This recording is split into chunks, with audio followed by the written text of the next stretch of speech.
Hi, my name is Danny and I'm the dedicated mental health and wellbeing clinician consultant with VTIC for Partners in Wellbeing. In this session today, we are going to be talking about supporting your staff and colleagues with psychological first aid. Today's session, we will be exploring the following: signs of mental health concerns in the workplace, when to initiate discussion about mental health, psychological first aid, and partners in wellbeing contacts. Signs of mental health concerns in the workplace can include an increase in absenteeism, presenteeism, low motivation or decreased productivity. People are hypercritical of themselves or others, increased bouts of sadness or apathy, moodiness, irritability or bitterness, chronic anger or displeasure. They may be always mad about something. They're perceived by others as a negative or gloomy person. So when do you initiate a conversation about mental health? It can be a difficult time when you find yourself worried about the well-being of a workmate or staff member. You might not feel prepared or confident to approach them and have a conversation about their mental health and well-being. But starting a conversation with someone with whom you're concerned about can help them to open up, share their worries with you, and seek further support if necessary. So when do you initiate a conversation? What are the signs to look out for? You might notice the person seems different to their usual self. There's been a change in their behaviour. They appear withdrawn or more quiet than normal. They appear exhausted all the time, have low energy or little to no motivation. The person is easily annoyed and frequently irritable, which is out of character for them. They are not as present at work, procrastinating often and missing work deadlines, or not finishing tasks as they normally would do. And the person appears to be worrying excessively about everything. Never underestimate the difference you can make by checking in on those around you.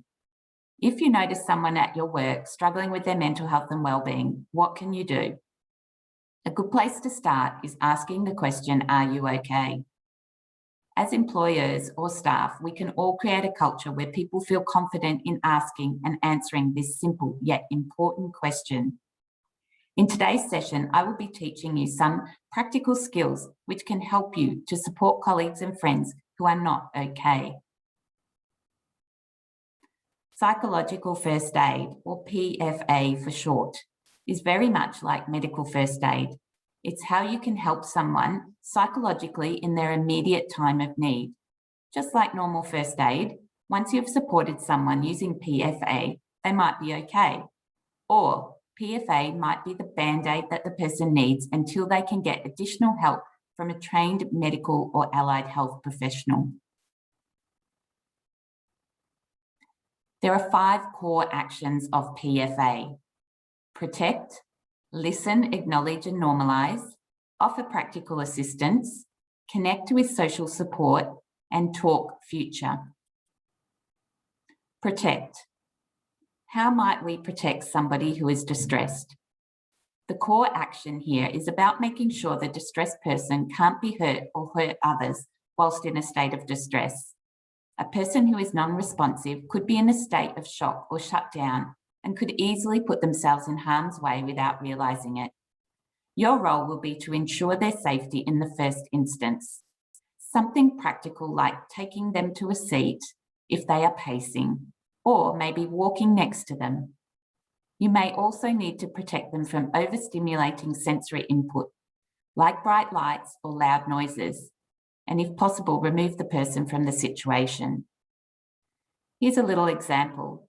You might observe one of your colleagues or staff members becomes angry at someone in your store or office, another staff member maybe, or a customer. You miss the beginning of the interaction, but you observe the staff member yell at the other person and then storm off, visibly irritated and appearing to be holding back tears. This is when you can apply PFA to this person. So when we're in the phase of protect, we want to first identify ourselves. We want to create safety, comfort, and privacy for the other person. We want to obtain emergency medical attention if that's required. We want to provide repeated, simple, accurate information about their needs and avoid asking too many questions. Next, we want to listen, acknowledge, and normalize. So the goal here is to help calm the person and the situation down. If they're yelling or angry, it can be difficult to retrieve logical information. In particular, the person needs to talk about their top of mind issue. When they're in distress, they might be repeating the same things over and over again. If the person is highly distressed, you might find that they are unable to formulate sentences clearly. And if you remain calm, talk smoothly, don't argue, and listen, you will help to calm them down. During this step, it is important that you remain calm because this will help calm the other person. You want to be friendly, courteous, and non-threatening. Avoid confrontation. Don't argue with the person. Agree to differ with people's perspectives. Acknowledge and normalize how they are feeling. Listen and allow the person to talk about their experience and gather information. Now we're going to look at responding with empathy. I'm going to show you a quick video which provides a great explanation about how you can respond with empathy.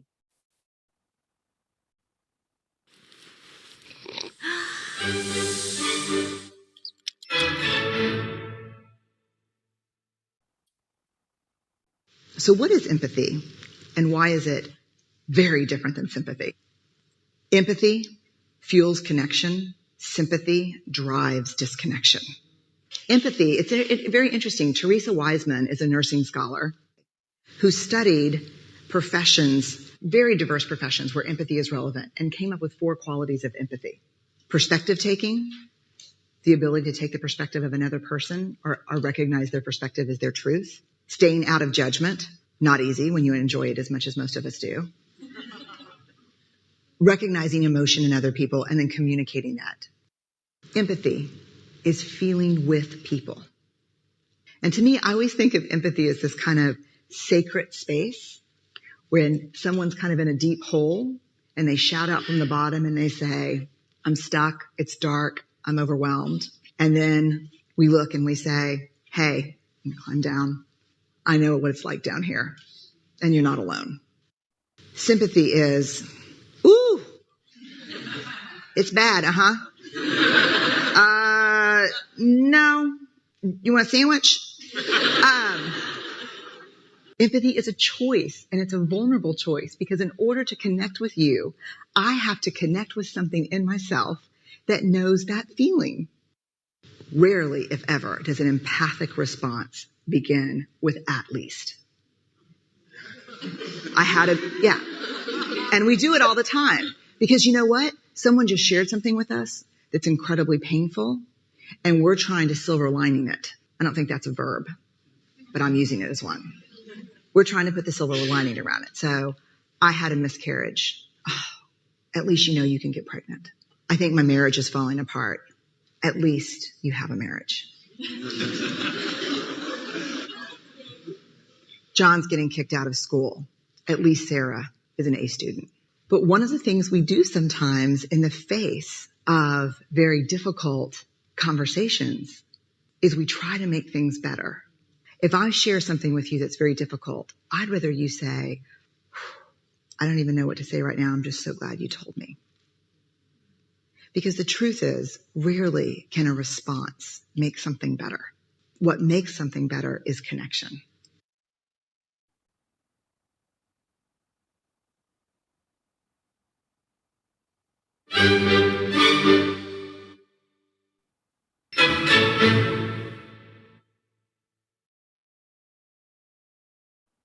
So can you think of a time when someone has responded to you in a sympathetic way rather than an empathetic way?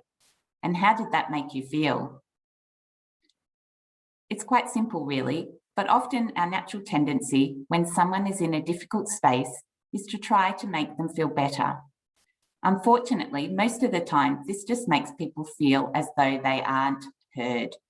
It rarely helps them to feel better. Sometimes you can't actually make it better. They just need someone to be there and acknowledge that it's pretty awful.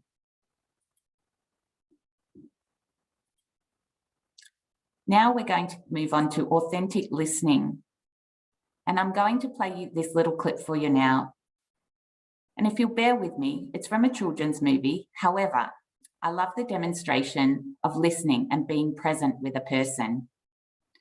While you're watching, notice how Joy tried to make him feel better by looking for the silver lining. Nothing that she was saying landed with him. However, when sadness came over and showed understanding, she recognized that he felt awful and named it, and he opened up.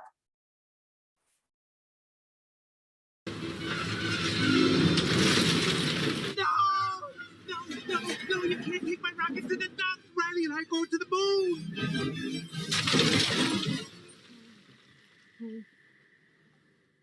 Riley can't be done with me.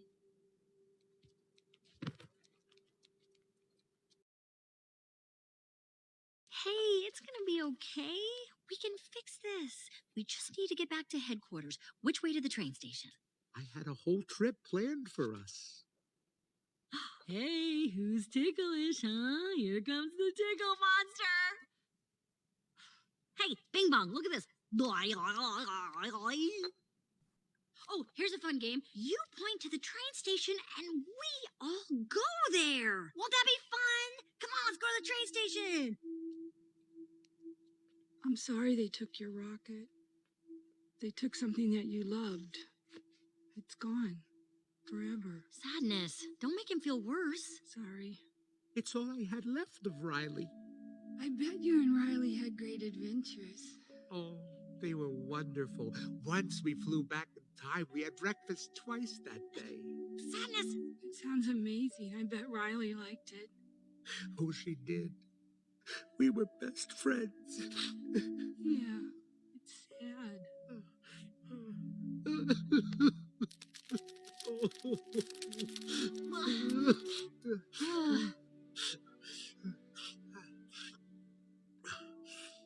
I'm okay now. Come on. The train station is this way.